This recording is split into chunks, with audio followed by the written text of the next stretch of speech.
आज मी तुम्हाला पनीर भुर्जी करून दाखवणार आहे. त्यासाठी मी घेतलेले हे 200 ग्राम पनीर, कांदा, टमाटर, मिरची 2, थोडी कोथिंबीर, हळद, कसुरी मेथी, गरम मसाला, लाल तिखट, थोडी फ्रेश क्रीम, बेसन, मीठ, बटर आणि थोडं तेल. चला तर आपण मी करून दाखवते तुम्हाला. आपण पनीर भुर्जी बनवूया. त्यासाठी मी घेतलेले थोडं तेल,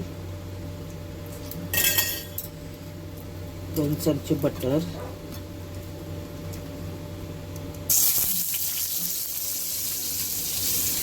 व्यवस्थित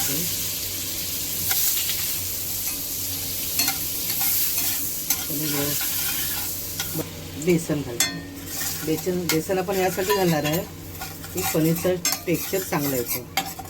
पनीरला जे पाणी सुटतं साईडून ते सुटणार नाही, असं टेक्स्चर चांगलं येणार आणि पनीर खूप छान टेस्टी होणार. आपण पनीर व्यवस्थित, बेसन व्यवस्थित आपण हे फ्राय करून घेणार. हे बघा,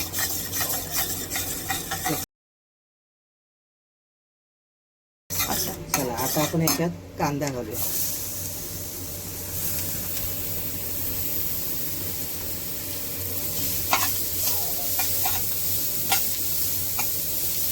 कांदा जरा परतून घ्यायचा.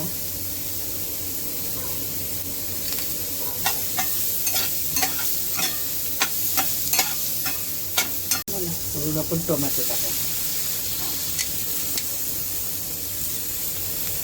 2 मिरच्या व्यवस्थित आपण मिक्स करून शिजवून घ्यायचे.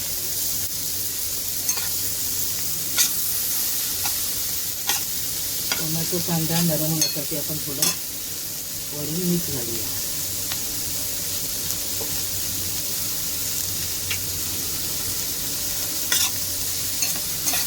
व्यवस्थित आपण हे परतून घ्यायचं.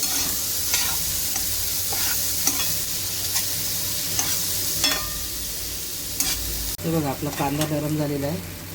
यात आपण थोडी हळद,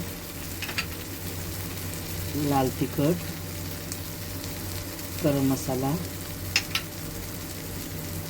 थोडी कोथिंबीर आपण नंतर सुद्धा घालायची आहे.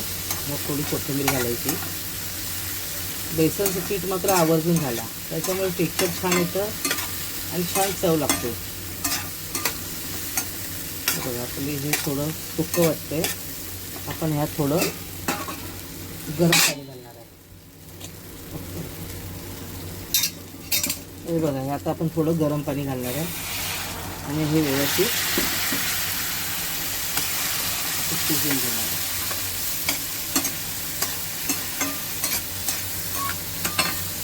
हे बघा, टेक्स्चर किती छान येतं, रंग पण किती सुंदर येतो.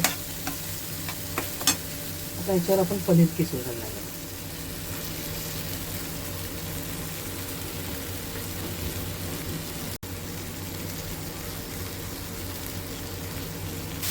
हे बघा, आपण याच्यावर पनीर किसलेलं आहे. हे थोडं घट्ट वाटतं. यात पुन्हा थोडंसं आपण पाणी घालणार आहे.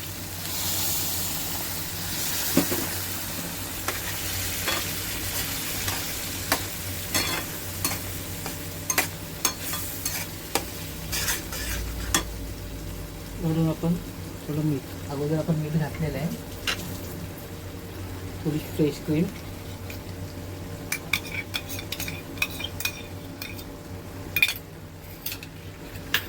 थोडी कसुरी मेथी,